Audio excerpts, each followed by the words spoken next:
ಯೂಟ್ಯೂಬ್ಗೆ ಹಾಕ್ತೀನಿ.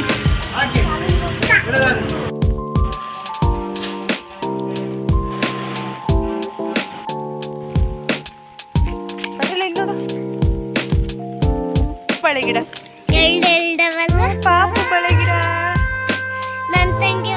ಹಂಗೆ ನೋಡಿ.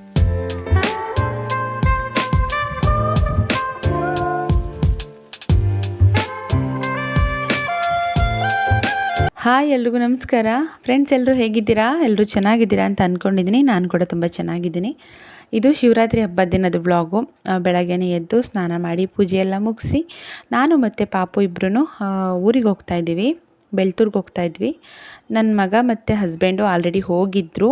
ನಾನು ಮತ್ತು ಪಾಪು ಇಬ್ಬರಿಗೆ ಹೋಗ್ತಿರೋದು. ಅಂದರೆ ಮತ್ತೆ ಸಂಜೆ ವಾಪಸ್ ಬರೋ ಪ್ಲ್ಯಾನ್ ಇದೆ. ಹಾಗಾಗಿ ಲಗೇಜ್ ಏನು ಇರಲಿಲ್ಲ. ಜಸ್ಟ್ ಒಂದು ಚಿಕ್ಕ ಬ್ಯಾಗ್ ಒಂದು ಇಟ್ಕೊಂಡಿದ್ದೆ, ಪಾಪುಗೆ ಡೈಪರು ಮತ್ತು ಅವಳಿಗೊಂದು ಜೊತೆ ಬಟ್ಟೆ ಇಟ್ಕೊಂಡಿದ್ದೆ, ಅಷ್ಟೇ, ಏನಿಲ್ಲ. ಇಲ್ಲಿ ಬಸ್ ಸ್ಟಾಪಲ್ಲಿ ವೆಯ್ಟ್ ಮಾಡ್ತಾಯಿದ್ದೆ, ಬಸ್ಸೇ ಬಂದಿರಲಿಲ್ಲ. ಕೊನೆಗೆ 1 ಅವರ್ ವೆಯ್ಟ್ ಮಾಡಿ ಆದಮೇಲೆ ಬಸ್ ಬಂತು. ಪಿರಿಯಾಪಟ್ಟಣ ರೀಚ್ ಆದೆ. ಅಷ್ಟರಲ್ಲಿ ನನ್ನ ಹಸ್ಬೆಂಡ್ ಬಂದಿದ್ದರು. ಏನಕ್ಕೆ ಊರಿಗೆ ಬಂದೆ ಅಂತಂದರೆ, ಊರಲ್ಲಿ ತೋಟದಲ್ಲಿ ಒಂದು ಪೂಜೆ ಮಾಡೋದಿದೆ, ಅದಕ್ಕೆ ಬಂದೆ. ಬಟ್ ಸ್ವೀಟ್ ಮರ್ತುಬಿಟ್ಟಿದ್ದೆ ನಾನು ತೊಗೊಳ್ಳೋದು.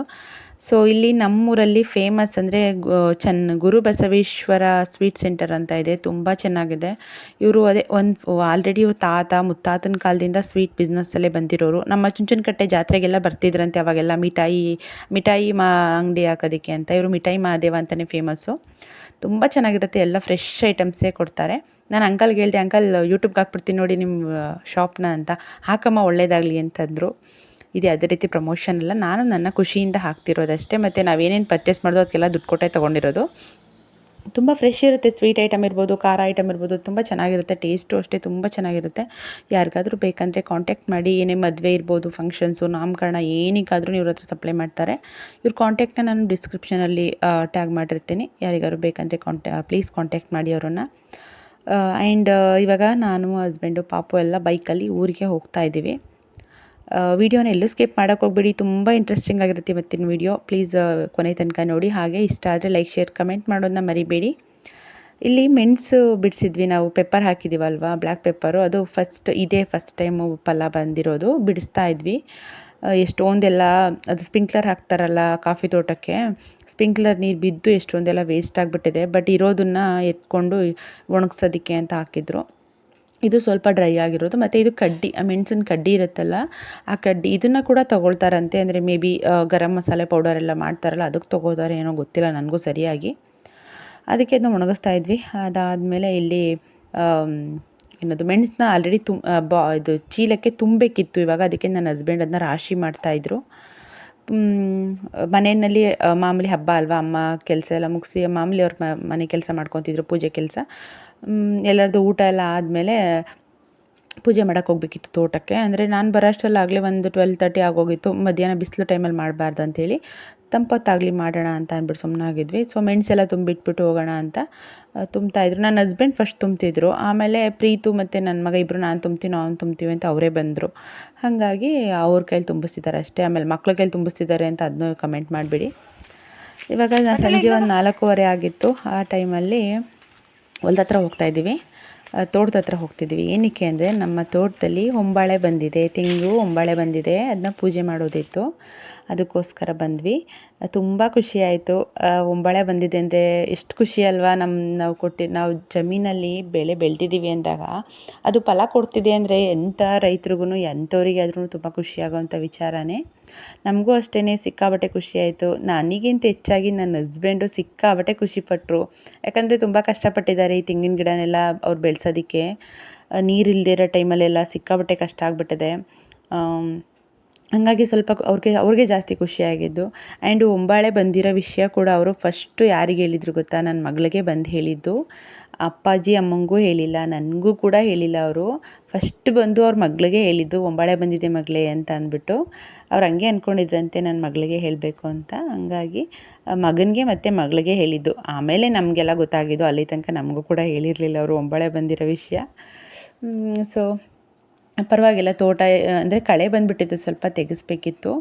ಟೈಮೇ ಇಲ್ಲ ಅವ್ರಿಗೆ ಪಾಪ, ಇಲ್ಲ ಆಫೀಸ್ ಡ್ಯೂಟಿ. ಆಮೇಲೆ ಇದು ನುಗ್ಗೆ ಗಿಡನೂ ಅಷ್ಟೇ ತುಂಬ ಚೆನ್ನಾಗಿ ಫಲ ಬಂದಿದೆ. ಸಖತ್ತಾಗಿ ಬಿಟ್ಟಿದೆ ನುಗ್ಗೆಕಾಯಿ ಅಂತೂ, ಸಿಕ್ಕಾಬಟ್ಟೆ ಚೆನ್ನಾಗಿ ಬಿಟ್ಟಿದೆ ಕಾಯಿ ಈ ಸಲ. ನೋಡಿ ಹೊಂಬಾಳೆ ಕಡ್ದಿರೋದು ಅದೇನೇ. ಅದಕ್ಕೆ ಪೂಜೆ ಮಾಡೋದಕ್ಕೆ ನನಗೆ ಮಾವಿನ ಸೊಪ್ಪು ಬೇಕಿತ್ತು. ನನ್ನ ಹಸ್ಬೆಂಡು ಬಾಳೆಕಂದು ತರೋಕ್ಕೆ ಅಂತ ಹೋದರು. ನಾನು ನಮ್ಮದೇ ಮಾವಿನ ಮರಗಳಿದೆಯಲ್ಲ, ಚೆನ್ನಾಗಿ ಬಂದಿತ್ತು. ಮಾವಿನ ಮರಗಳು ಕೂಡ ಅಷ್ಟೇ ತುಂಬ ಚೆನ್ನಾಗಿ ಫಲ ಬಂದಿದೆ. ಅದನ್ನು ಎಲೆ ಕಿತ್ಕೊಂಡು ಬಂದೆ ಮಾವಿಂದು. ತೋಟದೊಳಗಡೆ ನಿಂತಿದ್ರೆ ತಂಪು ತಣ್ಣಗಾಗ್ತಾಯಿತ್ತು. ಈ ಉರಿ ಬಿಸಿಲಲ್ಲಿ ತೋಟದೊಳಗಡೆ ಹೋದರೆ ಎಷ್ಟು ತಣ್ಣಗೆ ಅನಿಸುತ್ತೆ ಗೊತ್ತಾ, ತುಂಬ ಚೆನ್ನಾಗಿತ್ತು. ಇವಾಗ ನಾನು ಪೂಜೆಗೆ ರೆಡಿ ಮಾಡ್ಕೊತಾ ಇದ್ದೀನಿ. ಇದೇ ಮರದಲ್ಲಿ ಒಂಬಾಳೆ ಬಂದಿರೋದು, ಅಂದರೆ ಫಸ್ಟು ನೋಡಿರೋದು ಇದೇ ಮರದಲ್ಲಿ. ಇದಾದಮೇಲೆ ಫಸ್ಟು ಇದನ್ನು ನೋಡಿದ್ದಾರೆ, ಅದಾದಮೇಲೆ ಈ ಮರ ಇದೆಯಲ್ಲ, ಈ ಮರದಿಂದ ಕೆಳಗಡೆ ತನಕನೂ ಇನ್ನೂ ಇದೆಯಲ್ಲ, ಅದರಲ್ಲೆಲ್ಲ ಬಂದಿದೆಯಂತೆ. ಎಲ್ಲ ಈಗೀಗ ಸ್ವಲ್ಪ ಸ್ವಲ್ಪ ಚಿಕ್ಕ ಚಿಕ್ಕದಾಗಿ ಬಂದಿದೆಯಂತೆ ಹೊಂಬಾಳೆ. ಬಟ್ ಫಸ್ಟ್ ನೋಡಿದ್ದಿದೆ ಅಲ್ವಾ, ಹಾಗಾಗಿ ಈ ಮರಕ್ಕೆ ಪೂಜೆ ಮಾಡಬೇಕು ಅಂತೇಳಿ ಮಾಡ್ತಿದ್ದೀವಿ. ಆಮೇಲೆ ಇನ್ನೊಂದು ಏನಂದರೆ, ಹೊಂಬಾಳೆ ಇದು ಈಗ ಪಟ್ಟೆ ಇದೆಯಲ್ಲ, ಅದು ಒಡಿಬೇಕು. ಹೊಂಬಾಳೆ ಪಟ್ಟೆ ಒಡೆದ್ಮೇಲೆ ಪೂಜೆ ಮಾಡೋದು. ಹೇಳಬೇಕು ಅಂದರೆ ಎಲ್ಲರೂ ಮಾಡೋದು ಪಟ್ಟೆ ಒಡೆದ್ಮೇಲೆ ಪೂಜೆ ಮಾಡೋದು. ಬಟ್ ನನ್ನ ಹಸ್ಬೆಂಡು ಪರವಾಗಿಲ್ಲ ಈಗಲೂ ಮಾಡೋಣ, ಏನಾಗುತ್ತೆ ಇವಾಗ ಮಾಡಿದ್ರೂ ಏನಾಗಲ್ಲ, ಇವಾಗ ಮೊಳಕೆ ಬಂದಿದೆ ಅಲ್ವಾ, ಇವಾಗಲೂ ಮಾಡೋಣ, ಪಟ್ಟೆ ಒಡೆದ್ಮೇಲೆ ಕೂಡ ಮಾಡೋಣ ಅಂತ ಹೇಳಿದ್ರು. ಸರಿ ಆಯಿತು, ಪೂಜೆ ಮಾಡೋಕ್ಕೇನು, ದೇವ್ರಿಗೆ ಪೂಜೆ ಮಾಡೋಕ್ಕೆ ಯಾವಾಗ ಮಾಡಿದ್ರೆ ಏನು ಅಂತ ಅಂದ್ಬಿಟ್ಟು ಮಾಡ್ತಾಯಿದ್ದೀವಿ. ಇನ್ನು ಪಟ್ಟೆ ಹೊಡೆಯುತ್ತೆ, ಅದು ಪಟ್ಟೆ ಹೊಡೆಯೋದಕ್ಕೆ ಇನ್ನೂ 1 ಮಂತ್ ತನಕ ಟೈಮ್ ಇದೆ ಅಂತೆ. ಅಪ್ಪಾಜಿ ಹಂಗಂತ ಹೇಳ್ತಿದ್ರು. ಇನ್ನೂ 1 ತಿಂಗಳು 1.5 ತಿಂಗಳು ಬೇಕು ಅದು ಪಟ್ಟೆ ಹೊಡೆಯೋಕ್ಕೆ ಅಂತ. ಅಂದರೆ ಅದು ಮೇಲ್ಗಡೆ ಫುಲ್ ಬಂದು ಅದು ಪಟ್ಟೆ ಹೊಡೆದು ಹರಳುತ್ತೆ. ಆ ಥರ ಆದಾಗ ಚೆನ್ನಾಗಿ ಕಾಣುತ್ತೆ ಇನ್ನು ಅಂತ. ಆವಾಗ ಇನ್ನೊಂದು ಸಲ ಪೂಜೆ ಮಾಡಿದ್ರಾಯ್ತು ಅಂತ ಅಂದ್ಕೊಂಡು ಪೂಜೆ ಮಾಡ್ತಾಯಿದ್ದೀವಿ. ನನಗೆ ಎಷ್ಟು ಗೊತ್ತು ಅಷ್ಟರ ಥರ ನಾನು ಪೂಜೆ ಮಾಡ್ತಾಯಿದ್ದೀನಿ. ನನಗೂ ಇದೆಲ್ಲ ಗೊತ್ತು, ವಸ್ತು ಇದೆಲ್ಲ ನನಗೂ ಗೊತ್ತಿಲ್ಲ. ಪೂಜೆ ಮಾಡ್ತಾಯಿದ್ದೀನಿ. ಮಾಮೂಲಿ ಹಾರ, ಪೂಜೆ ಸಾಮಾನೆಲ್ಲ ತೊಗೊಂಡೋಗಿದ್ದೆ, ಪಿರಿಯಾಪಟ್ಟಣದಲ್ಲೇ ಹೋಗ್ತಾನೆ ತೊಗೊಂಡೋಗಿದ್ದೆ. ಅದಕ್ಕೆ ಅದನ್ನೆಲ್ಲ ಹಾಕಿಬಿಟ್ಟು ಬಾಳೆ ಸೊಪ್ಪು, ಬಾಳೆಕಂದು ಮತ್ತು ಮಾವಿನ ಸೊಪ್ಪೆಲ್ಲ ಕಟ್ಟಿ ಪೂಜೆಗೆ ರೆಡಿ ಮಾಡ್ತಾಯಿದ್ದೀನಿ. ನನ್ನ ಮಗ ಅಂತೂ ಸಿಕ್ಕಾಬಟ್ಟೆ ತುಂಟಾಗ್ಬಿಟ್ಟಿದ್ದಾನೆ. ಅವನಿಗೆ ಅಲ್ಲಿ ಊರಿಗೆ ಹೋದರೆ ಸಾಕು, ಹಿಂಗೆ ತೋಟಕ್ಕೆ ಕರ್ಕೊಂಡು ಹೋಗಬೇಕು. ಅವನಿಗೆ ಒಂದು ಕೈಗೆ ಗುದ್ಲಿನೋ ಪಿಕಾಸಿ ಏನಾದರೂ ಕೊಟ್ಬಿಟ್ರೆ ಸಾಕು, ಸುಮ್ಮನೆ ಕೆಚ್ಕೊಂಡು ನಿಂತಿರ್ತಾನೆ. ಆಮೇಲೆ ನೆಲ ಎಲ್ಲ ನೀರು ಹಾಯಿಸಿರ್ತೀವಲ್ಲ, ನೆಲ ಎಲ್ಲ ಸ್ವಲ್ಪ ಮಣ್ಣು ತೀರಾ ಕಾಲಿಗೆಲ್ಲ ಅಂಟ್ಕೊಳ್ಳುತ್ತೆ, ಅದೊಂದು ಇದೆ. ನಮಗೇನು ಅನ್ಸಲ್ಲ, ಪಾಪು ಕೆಳಗಡೆ ಇಳಿಬೇಕು ಅಂತಾಳೆ, ಅವಳನ್ನ ಕೆಳಗಡೆ ಇಳಿಸ್ಬಿಟ್ರೆ ಫುಲ್ ಬಟ್ಟೆ ಎಲ್ಲ ಮಣ್ಣು ಮಾಡ್ಕೊತಾಳೆ ಅಂತ ಅವಳನ್ನ ಕೆಳಗಡೆ ಇಳಿಸಿರಲಿಲ್ಲ. ನೋಡಿ ಎಷ್ಟು ಚೆನ್ನಾಗಿ ಸಂಜೆ ಹೊತ್ತಲ್ಲಿ ಎಷ್ಟು ಚೆನ್ನಾಗಿ ಕಾಣಿಸ್ತಾ ಇದೆ ನೋಡಿ, ತೋಟದೊಳಗಡೆ ತುಂಬ ಚೆನ್ನಾಗಿ ಕಾಣಿಸ್ತಾಯಿತ್ತು. ಅಲ್ಲಿ ಫುಲ್ ಕೆಳಗಡೆ ತನಕನೂ ಇದೆ, ಬಟ್ ಮೇಲ್ಗಡೆ ಮದ್ದಲ್ಲಲ್ವ ಫಸ್ಟ್ ಬಂದಿರೋದು, ಇಲ್ಲಿಂದ ಅಂದ್ಬಿಟ್ಟು ಇಲ್ಲಿ ಪೂಜೆ ಮಾಡ್ತಾಯಿದ್ದೀವಿ ಅಷ್ಟೇ. ನಿಮ್ಮ ಕಡೆ ಯಾವ ಥರ ಮಾಡ್ತೀರಾ ಪೂಜೆನ, ಅಂದರೆ ಹೊಂಬಾಳೆ ಬಂದರೆ ನೀವು ಯಾವ ಥರ ಮಾಡ್ತೀರಾ ಪೂಜೆನ ಅಂತ ಅಂದ್ಬಿಟ್ಟು ನನಗೆ ಕಮೆಂಟ್ ಮಾಡಿ. ನಾನು ಪೂಜೆಗೆಲ್ಲ ರೆಡಿ ಮಾಡ್ತಾಯಿದ್ದೀನಿ. ಸಿಂಪಲ್ಲಾಗೆ ಮಾಡಿದ್ವಿ ನಾವೆಲ್ಲ. ಏನು ಅಂದರೆ ಅಡುಗೆ ಎಲ್ಲ ಮಾಡ್ತಾರೆ ಕೆಲವರು, ಸೀರೆ ಎಲ್ಲ ಉಡಿಸ್ತಾರೆ. ಅದು ನೋಡೋಣ, ಪಟ್ಟೆ ಎಲ್ಲ ಹೊಡೆಯುತ್ತಲ್ಲ, ಪಟ್ಟೆ ಎಲ್ಲ ಹೊಡೆದ್ಮೇಲೆ ಬೇಕಾದ್ರೆ ಆ ಥರ ಮಾಡೋಣ ಅಂದ್ಬಿಟ್ಟು ಈಗ ಸಿಂಪಲ್ಲಾಗೆ ಮಾಡಿದ್ದೀನಿ ಅಷ್ಟೇ. ಪಟ್ಟೆ ಎಲ್ಲ ಹೊಡೆದ್ಮೇಲೆ ಅದೇ ಯಾವ ಥರ ಮಾಡ್ತಾರೆ ಅಂತಂದರೆ, ಏನಾದರೂ ಸ್ವೀಟಾಗಿ ಅಡುಗೆ ಮಾಡಿ ಅಲ್ಲೇ ಬೆಲ್ಲದನ್ನ, ಮೊಸರನ್ನ ಅಥವಾ ಬಾತು, ಪಾಯಸ ಈ ಥರ ಏನಾದರೂ ಅಡುಗೆ ಮಾಡ್ಕೊಂಡು ತೊಗೊಂಡೋಗ್ಬಿಟ್ಟು ಅಲ್ಲಿ ಯಾರು ಬರ್ತಾರಲ್ಲ ಪೂಜೆ ಮಾಡೋರಿಗೆ ಅವ್ರಿಗೆಲ್ಲ ಊಟ ಹಾಕಬೇಕು. ಆಮೇಲೆ ಅಲ್ಲಿ ಮರಕ್ಕೂ ಕೂಡ ಸೀರೆ ಎಲ್ಲ ಉಡಿಸಿ ಬಳೆ ಎಲ್ಲ ಹಾಕಿ ಮಾಡ್ತಾರೆ. ನಾವು ಇನ್ನೂ ಪಟ್ಟೆ ಹೊಡೆದಿರ್ಲಿಲ್ವಲ್ಲ, ಅದಕ್ಕೋಸ್ಕರ ಸಿಂಪಲ್ಲಾಗೆ ಮಾಡ್ತಾಯಿದ್ದೀನಿ. ಸ್ವೀಟ್ ತೊಗೊಂಡೋಗಿದ್ದೆ, ಬೂಂದಿ ಮತ್ತು ಜಾಂಗೀರ್ ತೊಗೊಂಡೋಗಿದ್ದೆ. ಗೊತ್ತಿಲ್ಲದೇ ಇದು ಇಟ್ಬಿಟ್ಟಿದ್ದೆ, ಮಿಕ್ಸರ್ ತೊಗೊಂಡೋಗಿದ್ದೆ, ಮಿಕ್ಸರು ಇಟ್ಟಿದ್ದೆ. ಆಮೇಲೆ ನನ್ನ ಹಸ್ಬೆಂಡು ಮಿಕ್ಸರ್ ಯಾಕೆ ಇಟ್ಟಿದೆಯಾ, ಬರೀ ಬೂಂದಿ ಮತ್ತು ಜಾಂಗೀರ್ ಇಡು ಅಂತ ಹೇಳಿದ್ರು. ಆವಾಗ ಅದನ್ನು ತೆಗೆದಿಟ್ಟೆ. ಅವ್ರಿಗೇನಪ್ಪ ಇದ್ದಿದ್ದು ಅಂದರೆ ನನ್ನ ಮಗಳ ಕೈಲಿ ಪೂಜೆ ಮಾಡಿಸ್ಬೇಕು ಅಂತ ಇತ್ತು. ಇವಾಗ ಹೆಂಗಾಗಿದೆ ಅಂದರೆ, ಮೊದಲು ಏನೇ ಆದ್ರೂ ನಾನು ಮಾಡ್ತಿದ್ದೆ ಪೂಜೆನ, ಅಂದರೆ ನನ್ನ ಕೈಲಿ ಮಾಡಿಸ್ತಿದ್ರು, ಮಾಡಿಬಿಡು ನೀನೇನೆ ಅಂತ ಅಂದ್ಬಿಟ್ಟು. ಇವಾಗ ಹೆಂಗಾಗಿದೆ ಅಂದರೆ, ಮಗಳು ಹುಟ್ಟಿದಾಗಿಂದ ನಾನು ಲೆಕ್ಕಕ್ಕಿಲ್ಲ ಅವರಿಗೆ, ಆ ಥರ ಆಗ್ಬಿಟ್ಟಿದೆ. ಅಂದರೆ ಸುಮ್ಮನೆ ತಮಾಷೆಗೆ ಹೇಳ್ತಿರೋದು ನಾನು. ಅವ್ರಿಗೆ ಯಾವ ಥರ ಅಂತಂದರೆ, ಮಗಳು ಕೈಲಿ ಮಾಡಿಸ್ಬೇಕು, ನಮ್ಮ ಮಗಳಿದ್ದಾಳಲ್ಲ ಅವಳ ಕೈಲಿ ಮಾಡಿಸೋಣ ಅನ್ನೋ ಥರ. ಇವಾಗಲೂ ಅಷ್ಟೇ, ಪೂಜೆಗೆ ರೆಡಿ ಮಾಡಿದ್ದಷ್ಟೇ ನಾನು, ಎಲ್ಲನೂ ರೆಡಿ ಮಾಡಿದ್ದಷ್ಟೇ. ಬಟ್ ಪೂಜೆ ಮಾತ್ರ ಪಾಪು ಕೈಲೇ ಮಾಡಿಸ್ಬೇಕಂತ ಹೇಳಿ ಅವಳ ಕೈಲೇ ಇಡಿಸ್ಕೊಂಡು ಮಾಡಿಸಿದ್ದು. ನನಗೂ ತುಂಬಾ ಖುಷಿ ನನ್ನ ಮಗಳ ಕೈಲಿ ಮಾಡಿಸಿದ್ದು. ಯಾರ ಅಪ್ಪ ಅಮ್ಮಂಗೆ ಖುಷಿಯಾಗಲ್ಲ ಅಲ್ವಾ ಮಕ್ಳ ಕೈಲಿ ಈ ಥರ ಮಾಡಿಸಿದಾಗ. ಅವಳಿಗೆ ಒಂಥರ ಏನೋ ಕೈಲಿ ಹಿಡ್ಕೊಳ್ಳೋಕೆ ಕೊಟ್ಟಿದ್ದಾರೆ, ಏನು ಮಾಡಿಸ್ತವ್ರು ಇವರು ಅಂತ ನನ್ನ ಮುಖ ನೋಡ್ತಾ ಇದ್ಲು. ನೋಡಿ ಎಷ್ಟು ಕ್ಯೂಟ್ ಅನ್ನಿಸ್ತಿತ್ತು ಗೊತ್ತಾ ಇದು. ಇದು ಹಾಗಾಗಿ ಬಿಟ್ಬಿಡೋಣ ಅಂದ್ಕೊಂಡೆ ನಾನು, ಏನು ವಾಯ್ಸ್ ಕೊಡೋದು ಬೇಡ, ಹಾಗೆ ಬಿಡೋಣ ಅಂತ ಅಂದ್ಕೊಂಡೆ. ನನ್ನ ಮಗ ಇದ್ದಾನಲ್ಲ, ಸಿಕ್ಕಾಬಟ್ಟೆ ಕಿರ್ಚಾಡ್ತಿದ್ದ, ಕೂಗಾಡ್ತಿದ್ದ, ಏನೇನೋ ಹಾಡು ಹೇಳ್ತಿದ್ದ. ಅದೆಲ್ಲ ಒಂಥರ ಚೆನ್ನಾಗಿ ಒಂಥರ ನಾಯ್ಸ್ ಅನಿಸುತ್ತೆ. ಅದಕ್ಕೋಸ್ಕರ ನಾನು ವಾಯ್ಸ್ ಓವರ್ ಕೊಡ್ತಾಯಿದ್ದೀನಿ ಅಷ್ಟೇ, ಇಲ್ಲಾಂದ್ರೆ ಹಾಗೆ ಬಿಟ್ಬಿಡ್ತಿದ್ದೆ, ಹೆಂಗಿತ್ತು ಹಂಗೇ ಬಿಟ್ಬಿಡ್ತಿದ್ದೆ. ಇವಾಗ ನನ್ನ ಮಗಳ ಕೈಲಿ ಮತ್ತೆ ಕೆಳಗಡೆ ಪೂಜೆ ಮಾಡ್ಸೋಣ ಅಂದ್ಕೊಂಡ್ವಿ. ಅವಳು ಕಾಲು ನಿಲ್ಲಿಸಿದ್ರೆ ಮಣ್ಣಾಗುತ್ತಲ್ಲ ಅಂತ ನನ್ನ ಹಸ್ಬೆಂಡು ಕಾಲ ಮೇಲೆ ನಿಲ್ಲಿಸ್ಕೊಂಡಿದ್ರು. ಬಟ್ ಅವಳಿಗೆ ಪೂಜೆ ಮಾಡೋಕ್ಕೆ ಆಗಲಿಲ್ಲ ಸರಿಯಾಗಿ, ಅದಕ್ಕೆ ಎತ್ಕೊಂಡ್ಬಿಟ್ರು. ಮಾಡಿದ್ಲಲ್ಲ ಅಷ್ಟು ಸಾಕು ಅಂತ ಹೇಳಿ. ಆಮೇಲೆ ನಾನು ಮಾಡಿದೆ. ಏನೇ ಆದ್ರೂ ಇದೆಲ್ಲ ಒಂದು ಎಷ್ಟು ಚೆನ್ನಾಗಿರುತ್ತಲ್ವ ಈ ಥರ ತೋಟಕ್ಕೆ ಹೋಗಿ ಹೊಲ ಗದ್ದೆಗೆಲ್ಲ ಪೂಜೆ ಮಾಡೋದು ಅಂದರೆ ಏನೋ ಒಂಥರ ಸಂತೋಷ, ಖುಷಿ. ಈಗ ಅಪ್ಪಾಜಿ ಅಮ್ಮ ಪೂಜೆ ಮಾಡ್ತಾಯಿದ್ದಾರೆ. ಅಂದರೆ ಅನ್ನ ಕೊಡೋ ಭೂಮಿ ತಾಯಿಗೆ ನಾವು ಯಾವತ್ತೂ ಚಿರಋಣಿಯಾಗಿರಬೇಕು. ನಾವು ಏನು ಬೆಳಿತೀವಿ, ಏನು ಬಿತ್ತುತ್ತೀವಿ ಅದನ್ನೇ ಕೊಡೋವಂಥವಳು ನಮ್ಮ ಭೂಮಿ ತಾಯಿ ಅಲ್ವಾ. ಹಾಗಾಗಿ ಭೂಮಿ ತಾಯಿಗೆ ಚಿರಋಣಿಯಾಗಿರ್ಬೇಕು ನಾವು ಯಾವತ್ತೂ. ಆಮೇಲೆ ಇನ್ನೊಂದು ಖುಷಿ ವಿಚಾರ ಏನು ಅಂದರೆ, ತೆಂಗಿನ ಮರ ಒಂಬಾಳೆ ಕಡ್ದಿದೆ ಅಂತ ಪೂಜೆ ಮಾಡೋಕ್ಕೆ ಹೋಗಿದ್ದೀವಿ. ಬಾಳೆ ಗಿಡ ಕೂಡ ಗೊನೆ ಕಡ್ದಿತ್ತು. ಸಿಕ್ಕಾಪಟ್ಟೆ ಖುಷಿಯಾಗೋಯಿತು ಅದನ್ನು ನೋಡಿ. ಎಷ್ಟು ಚೆನ್ನಾಗಿ ಬಂದಿತ್ತು ಗೊತ್ತಾ ಬಾಳೆ ಗಿಡ ಕೂಡ. ಆಗ ನನ್ನ ಹಸ್ಬೆಂಡು ಇದಕ್ಕೂ ಪೂಜೆ ಮಾಡಿಬಿಡೋಣ ಅಂದರು.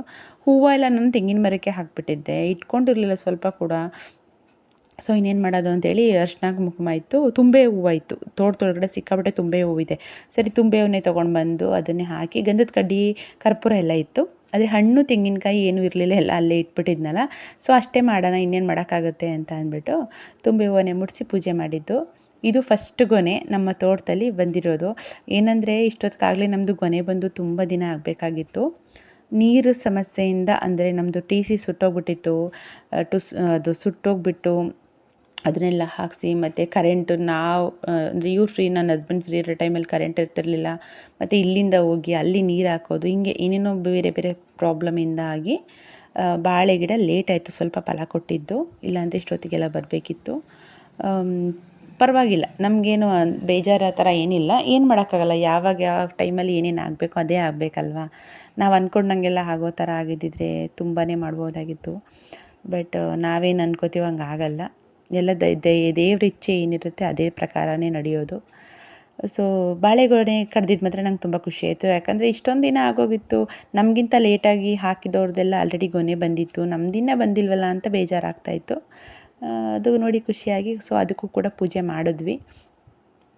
ನಮ್ಮ ಅಪ್ಪಾಜಿ ಹೇಳ್ತಾಯಿದ್ರು, ಒಂದು ಬಂದಮೇಲೆ, ಒಂದು ಬಂತು ಗೊನೆ ಅಂದಮೇಲೆ ಇನ್ನೆಲ್ಲ ಗಿಡಗಳು ಬಂದುಬಿಡ್ತವೆ ಆಟೋಮೆಟಿಕ್ಕಾಗಿ, ಏನು ತಲೆ ಕೆಡಿಸ್ಕೊಳಂಗಿಲ್ಲಕಂತೆ ಅಂತ ಹೇಳ್ತಾಯಿದ್ರು. ಖುಷಿ ಆಯಿತು. ಆಮೇಲೆ ಅದಕ್ಕೂ ಪೂಜೆ ಮಾಡಿ ಒಂದೇ ಒಂದು ಕರ್ಪೂರ ಇತ್ತು, ಅದನ್ನೇ ಹಚ್ಚಿ ಪೂಜೆ ಮಾಡಿಬಿಟ್ಟು ನಮ್ಮೆಲ್ಲ ನನ್ನ ಹಸ್ಬೆಂಡು ಕೂಡ ಬಂದರು, ಅವರು ಕೂಡ ಪೂಜೆ ಮಾಡಿದ್ರು. ಕರ್ಪೂರ ಬೆಳಗೋದಕ್ಕೆ ನನಗೇನು ಸಿಗಲಿಲ್ಲ, ಹಾಗಾಗಿ ಅಲ್ಲೇ ಹಚ್ಬಿಟ್ಟು ಹಂಗೆ ನಮಸ್ಕಾರ ಮಾಡಿದೆ. ನನ್ನ ಹಸ್ಬೆಂಡ್ ಕೂಡ ಪೂಜೆ ಮಾಡಿದ್ರು. ಆಮೇಲೆ ಅಪ್ಪಾಜಿ ಕೂಡ ಪೂಜೆ ಮಾಡಿದ್ರು. ಸಂಗೀತನ ಬರೋದಕ್ಕೆ ಹೇಳಿದೆ ಬಾ ಅಂತ, ಬಟ್ ಅವಳು ಪೂಜೆ ಮಾಡೋ ಆಗಿರಲಿಲ್ಲ. ಹಾಗಾಗಿ ಬರೋದಿಲ್ಲ ಅಕ್ಕ, ಬೇಜಾರು ಮಾಡ್ಕೋಬೇಡಿ, ನಾನು ಬಂದರೂ ಪೂಜೆ ಮಾಡೋದಿಲ್ಲ ಏನಿಲ್ಲ ಅಂತ ಅಂದ್ಲು. ಮತ್ತು ಅವಳಿಗೆ ಸ್ವಲ್ಪ ಹುಷಾರಿಲ್ಲ ಅಂತಲೂ ಕೂಡ ಹೇಳಿದ್ಲು. ಸರಿ ಬಿಡು ಅಂದ್ಕೊಂಡೆ. ಆಮೇಲೆ ನನ್ನ ಮೈದ್ನಂಗೆ ಫೋನ್ ಮಾಡಿದ್ದೆ ನಾನು, ಬನ್ನಿ ಅಂತ. ಅವರು ಗೊಬ್ಬರ ಏರಿಸ್ತಾಯಿದ್ರು. ಬರ್ತೀನಿ ಒಂದು ಅರ್ಧ ಗಂಟೆ ಅಂತಂದರು. ನಾವು ವೆಯ್ಟ್ ಮಾಡಿದ್ವಿ, ನೀವು ಮಾಡ್ತಾಯಿರಿ ಬರ್ತೀನಿ ನಾನು ಅಂತಂದರು. ಸರಿ ನಾವು ಮೈಸೂರಿಗೆ ವಾಪಸ್ ಬರಬೇಕಿತ್ತಲ್ವ, ಅದಕ್ಕೆ ಪೂಜೆ ಮಾಡಿಬಿಟ್ವಿ. ನೋಡಿ ಯಾವ ಥರ ಕಾಣಿಸ್ತಾ ಇದೆ ಅಂತ ಅಂದ್ಬಿಟ್ಟು. ತುಂಬ ಲಕ್ಷಣವಾಗಿ ಕಾಣಿಸ್ತಾ ಇತ್ತು ತೆಂಗಿನ ಮರ ಅಂತೂ, ತುಂಬಾ ಚೆನ್ನಾಗಿ ಕಾಣಿಸ್ತಾ ಇತ್ತು. ಅದು ಸುಮ್ಮನೆ ಹೇಳೋದಿಲ್ಲ ಅಲ್ವಾ, ಅದನ್ನು ಮುಕ್ಕಣ್ಣೇಶ್ವರ ಈಶ್ವರ ಅಂತ ಸುಮ್ಮನೆ ಹೇಳೋದಿಲ್ಲ, ತುಂಬಾ ಚೆನ್ನಾಗಿ. ಆಮೇಲೆ ಅರ್ಧನಾರೀಶ್ವರ ಅಂತಲೂ ಹೇಳ್ತಾರೆ ತೆಂಗಿನ ಮರಕ್ಕೆ. ಎಷ್ಟು ಚೆನ್ನಾಗಿ ಕಾಣಿಸ್ತಿದೆ ನೋಡಿ ತೆಂಗಿನ ಮರ, ನನಗಂತೂ ತುಂಬ ಖುಷಿ ಆಯಿತು. ನಮ್ಮದೆಲ್ಲ ಪೂಜೆ ಎಲ್ಲ ಮುಗಿದು ಇನ್ನೇನದು ಸ್ವೀಟ್ ಕೊಡೋದಕ್ಕೆ ಅಂತ ಎತ್ಕೊಂಡೆ, ಅಷ್ಟರಲ್ಲಿ ನನ್ನ ಮೈದ್ನ ಬಂದರು. ಆಗ ಅವ್ರಿಗೂ ಕೂಡ ಪೂಜೆ ಮಾಡಿ ಅಂದೆ. ಅವ್ರು ಮಾಡಲ್ಲ ಅಂತ ಪೂಜೆನ, ಬೇಡ ನಾನು ಇನ್ನೂ ಸ್ನಾನ ಕೈಕಾಲು ತೊಳೆದಿಲ್ಲ ನಾನು ಅಂತ. ಸ್ನಾನ ಮಾಡಿದ್ದೀನಿ ಬಟ್ ಕೈಕಾಲು ತೊಳೆದಿಲ್ಲ, ಗೊಬ್ಬರ ಏರ್ಬಿಟ್ಟು ಬಂದ್ವಲ್ಲ, ಕೈಕಾಲೆಲ್ಲ ಚೆನ್ನಾಗಿಲ್ಲ ಅಂತಿದ್ರು. ಅಯ್ಯೋ ರೈತರು, ನಾವು ಏನು ಮಾಡೋಕ್ಕಾಗಲ್ಲ, ಕೈಕಾಲೆಲ್ಲ ಚೆನ್ನಾಗಿ ಇರಬೇಕು ಅಂತ ಆಗುತ್ತಾ, ಮಾಡಿ ಪರವಾಗಿಲ್ಲ ಅಂತಂದೆ. ಆಮೇಲೆ ಮಾಡಿದ್ರು, ಖುಷಿ ಆಯಿತು. ಬಟ್ ಸಂಗೀತ ಮತ್ತು ನಮ್ಮ ಪಾಪು ಮಿಸ್ ಆದರು. ಅವರಿಬ್ಬರು ಮಿಸ್ ಆಗಿಲ್ಲ ಅಂತಲೇ ನಮ್ಮದು ಕಂಪ್ಲೀಟ್ ಫ್ಯಾಮಿಲಿ ಆಗ್ತಿತ್ತು. ಅವರಿಬ್ಬರು ಮಿಸ್ ಆಗಿಬಿಟ್ರು. ಅದಾದಮೇಲೆ ಪೂಜೆ ಎಲ್ಲ ಆದಮೇಲೆ ಸ್ವೀಟ್ ತಂದಿದ್ನಲ್ಲ ನಾನು, ಸ್ವೀಟ್ ಎಲ್ಲರಿಗೂ ಕೊಟ್ಟೆ, ಎಲ್ಲರೂ ತೊಗೊಂಡ್ರು. ನೋಡೋಣ, ಸಾಧ್ಯ ಆದರೆ ಪಟ್ಟೆ ಹೊಡೆದ ಮೇಲೆ ಸಾಧ್ಯ ಆದರೆ ಪೂಜೆ ಇನ್ನೊಂದು ಸಲ ಮಾಡ್ತೀವಿ ಅನ್ನೋದಾದರೆ ಅದನ್ನು ಕೂಡ ನಿಮಗೆ ಶೇರ್ ಮಾಡ್ತೀನಿ, ಯಾವ ಥರ ಪೂಜೆ ಮಾಡ್ತೀವಿ ಅಂತ. ಹಾಗೆ ನೀವುಗಳು ನಿಮ್ಮ ತೋಟಗಳಲ್ಲಿ ಮಾಡಿದರೆ ಈ ಥರ ಯಾವ ಥರ ಮಾಡ್ತಾರೆ, ಅಥವಾ ನೀವು ನೋಡಿರೋ ಕಡೆ ಯಾವ ಥರ ಮಾಡ್ತಾರೆ ಅಂತ ಏನಾದ್ರು ಗೊತ್ತಿದ್ದರೆ ಪ್ಲೀಸ್ ಕಮೆಂಟ್ ಮಾಡಿ ನನಗೆ, ಯಾವ ಥರ ಒಂಬಾಳೆ ಪೂಜೆ ಮಾಡಿದ್ದು ಅಂತ. ಅಲ್ಲಿ ಮುಗಿಸ್ಕೊಂಡು ಬಂದ್ಬಿಟ್ವಿ, ನಾವು ಊರಿಗೆ ಹೋಗಬೇಕಿತ್ತು, ಅದಕ್ಕೆ ಮೈಸೂರಿಗೆ ಹೋಗಬೇಕಿತ್ತು ಅಂತ. ಪಿರಿಯಾಪಟ್ಟಣಕ್ಕೆ ಬಂದ್ವಿ, ಬಸ್ ಬಂತು. ತುಂಬ ಚೆನ್ನಾಗಿದೆ ಬಸ್ಸು, ಹೊಸ ಬಸ್ ಕಳಿಸಿದ್ರು. ನಾನು ಫಸ್ಟ್ ಟೈಮ್ ನೋಡಿದ್ದು ಈ ಥರ ಬಸ್ಸು. ಸಖತ್ತು ಸ್ಪೇಷಿಯಸ್ ಆಗಿತ್ತು. ಎಷ್ಟು ದೊಡ್ಡ ಬಸ್ಸು ಗೊತ್ತಾ, ಮಾಮೂಲಿ KSRTC ಬಸ್ಸೇನೆ, ನಾರ್ಮಲ್ ಬಸ್ಸೇನೆ, ಏನು ಐರಾವತ ಆ ಥರ ಅಲ್ಲ. ಮತ್ತು ಇಲ್ಲಿ ಏನೋ ಇದಿಟ್ಟಿದ್ದಾರೆ ನೋಡಿ, ಅಲ್ಲಿ ಲೈಟ್ಸ್ ಇದೆ ಒಂದೊಂದು ಕಡೆ ಒಂದೊಂದು ಬಟನ್ನು, ಅದೇನಂತ ನಂಗೆ ಗೊತ್ತೇ ಆಗಲಿಲ್ಲ. ನಿಮ್ಗೆ ಯಾರಿಗಾರು ಗೊತ್ತಿರೋ ಕಮೆಂಟ್ ಮಾಡಿ. ಮನೆಗೆ ಬಂದು ಪಾಪಗೆ ಡ್ರೆಸ್ ಚೇಂಜ್ ಮಾಡಿಬಿಟ್ಟು ನಾನು ಕೂಡ ಡ್ರೆಸ್ ಚೇಂಜ್ ಮಾಡಿಕೊಂಡು ದೇವಸ್ಥಾನಕ್ಕೆ ಹೋಗೋಣ ಅಂದ್ಕೊಂಡು ಬಂದ್ವಿ. ಶಿವರಾತ್ರಿ ಹಬ್ಬ ಅಲ್ವಾ, ದೇವಸ್ಥಾನಕ್ಕೆ ಹೋಗಿರಲಿಲ್ಲ. ಬಂದ್ವಿ, ಇಲ್ಲಿ ಬಿಸಿಲು ಮಾರಮ್ಮ ದೇವಸ್ಥಾನದ ಹತ್ರ ಬಂದ್ವಿ. ಅಲ್ಲಿ ಇವತ್ತು ಮಧ್ಯಾಹ್ನ ಫುಲ್ ಚೆನ್ನಾಗಿ ಅನ್ನ ಸಂತರ್ಪಣೆ ಮಾಡಿದ್ದಾರೆ. ಯಪ್ಪ ಜನ ಅಂದರೆ ಜನ ನೋಡಿ, ಅಲ್ಲಿ ಎಷ್ಟು ಜನ, ಎಲ್ಲ ಕಡೆ ಸಿಕ್ಕಾಪಟ್ಟೆ ರಶ್ ಇತ್ತಂತೆ. ನಾವು ಹೋದ್ವಲ್ಲ, ನಮಗೂ ಊಟ ಮಾಡಿ ಅಂತ ಅಂದರು. ಪ್ರಸಾದ ಇತ್ತು, ಸರಿ ಊಟ ಮಾಡೋಣ ಅಂತ ಅಂದ್ಬಿಟ್ಟು ಊಟ ಮಾಡಿದ್ವಿ. ಅಲ್ಲೇ ಊಟ ಮಾಡ್ಕೊಂಡ್ವಿ ನಾವು. ಅನ್ನ ಮತ್ತು ಸಾಂಬಾರು ಅಷ್ಟೇ, ಇನ್ನೆಲ್ಲ ಐಟಮು ಖಾಲಿಯಾಗಿಬಿಟ್ಟಿತ್ತು. ದೇವ್ರ ಪ್ರಸಾದ ಎಷ್ಟು ಸಿಕ್ಕಿದ್ರೆ ಏನಲ್ವ, ನಮಗೆ ಪ್ರಸಾದ ಅಂತ ಸಿಕ್ತು. ಕೆಲವ್ರಿಗೆ ಅದೂ ಸಿಗಲ್ಲ, ಪಾಪ ಮಿಸ್ ಆಗಿಬಿಡುತ್ತೆ. ನಾವು ಹೋಗ್ಬೇಕಾದ್ರೆ ಆಗಲೇ ನೈಟ್ 10 ಗಂಟೆ ಆಗಿತ್ತು. ಟೆಂಪಲ್ಗೆ ಸಿಕ್ತು ನಮಗೆ ಪ್ರಸಾದ. ಊಟ ಮಾಡಿಬಿಟ್ಟು ಹಾಗೆ ದೇವಸ್ಥಾನದ ಒಳಗಡೆ ಹೋದೆ. ನಾನು ಬಿಸಿಲು ಮಾರಮ್ಮ ದೇವಸ್ಥಾನಕ್ಕೆ ಹೆಚ್ಚು ಕಮ್ಮಿ ಒಂದು 4ರಿಂದ 5 ಸಲ ಹೋಗಿದ್ದೀನಿ. ಒಂದು ಸಲ ಕೂಡ ದೇವ್ರನ್ನ ನೋಡೋಕ್ಕಾಗಿರಲಿಲ್ಲ ನನಗೆ. ಫಸ್ಟ್ ಟೈಮ್ ನಾನು ನೋಡಿದ್ದು ದೇವ್ರನ್ನ. ಸಿಕ್ಕಾಪಟ್ಟೆ ಖುಷಿ ಆಯಿತು. ಪುರೋಹಿತರನ್ನ ಕೇಳಿದೆ, ನಾನು ಒಂದು ಫೋಟೋ ತೊಗೋಬೋದಾ, ವೀಡಿಯೋ ಮಾಡ್ಕೋಬೋದಾ ಅಂತ. ಅವರು ಮಾಡ್ಕೊಳ್ಳಿ ಅಂತ ಹೇಳಿದ್ರು. ಅವ್ರ ಪರ್ಮಿಷನ್ ತೊಗೊಂಡೆ ನಾನು ವೀಡಿಯೋ ಮಾಡಿದ್ದು.